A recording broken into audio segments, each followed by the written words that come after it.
Guys, रूस ने Ukraine में सबसे बड़े न्यूक्लियर पावर प्लांट ज़ैपोरिजिया पर अपना कब्जा कर लिया है। इसके साथ ही टर्नोपिल में भी हवाई हमले का सायरन लगातार सुनाई दे रहा है, जिसके बाद यूक्रेनी राष्ट्रपति जेलेंस्की ने अमेरिका के राष्ट्रपति जो बाइडेन से फोन पर बात की। साथ ही ब्रिटेन के PM Boris Johnson, German chancellor Olaf Scholz समेत कई नेताओं को भी फोन किया और कहा कि अगर आप लोग अब भी नहीं जागे और न्यूक्लियर रिएक्टर पर धमाका हुआ तो पूरा यूरोप तबाह हो जाएगा। दोस्तों, क्या अमेरिका और बाकी देश रशिया को रोक पाएंगे या नहीं, हमें कमेंट सेक्शन में जरूर बताइएगा।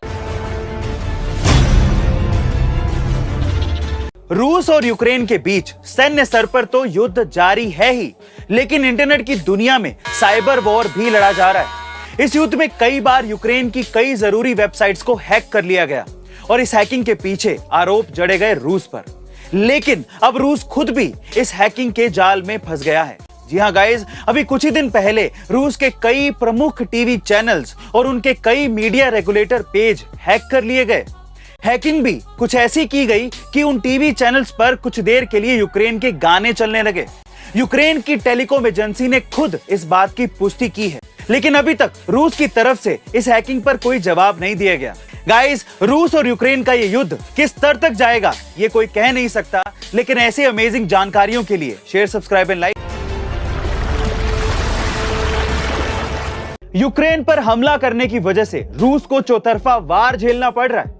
अंतर्राष्ट्रीय ओलंपिक समिति के बाद अब फीफा और यूईएफए ने भी बड़ा एक्शन लिया है और फीफा ने रूस को 2022 वर्ल्ड कप से बाहर कर दिया है। दरअसल ये फैसला तब लिया गया जब कई देशों ने रूस के साथ फुटबॉल मैच खेलने से ही इनकार कर दिया, जिसमें इंग्लैंड, चेक रिपब्लिक और पोलैंड जैसे देश शामिल हैं। फीफा का कहना है कि वे यूक्रेन के लोगों के साथ मजबूती के साथ खड़े हैं। वहीं यूईएफए ने भी अगले आदेश तक रूस के सभी फुटबॉल क्लबों पर प्रतिबंध लगा दिया है। गाइस, अगर रशिया ऐसे ही हर जगह से बैन होने लगा तो उनकी इकोनॉमी पर गहरा असर पड़ेगा। आपका इसके बारे में क्या ख्याल है, कमेंट सेक्शन में जरूर लिखिएगा। गाइस, रूस और यूक्रेन का वॉर रुकने का नाम ही नहीं ले रहा और ऐसे में एक हैरत अंगेज कारनामा सामने आया है। जी हां गाइस, एक बच्चे ने दक्षिण पूर्वी यूक्रेन से अकेले 1000 किलोमीटर का सफर तय किया और स्लोवाकिया पहुंच गया और इस बच्चे की उम्र महज 11 साल है। बच्चे के माँ बाप यूक्रेन नहीं छोड़ सकते थे, इसीलिए अकेले बच्चे को सुरक्षित स्थान पर भेजने का फैसला किया। इस बच्चे के हाथ में एक टेलीफोन नंबर लिखा हुआ था और मां द्वारा लिखा गया एक संदेश भी था। एक मुश्किल यात्रा पूरी करने के बाद ये लड़का जब स्लोवाकिया बॉर्डर पर पहुंचा तो उसने अपनी स्माइल, ब्रेवरी और काइंडनेस से स्लोवाकिया अधिकारियों का दिल जीत लिया, जिसके बाद स्लोवाकिया के गृह मंत्रालय ने इस बच्चे को पिछली रात का सबसे बड़ा नायक कहा। दोस्तों, ये सुनने में जितना आसान लग रहा है उतना आसान था नहीं, क्योंकि ये महज 11 साल का बच्चा है।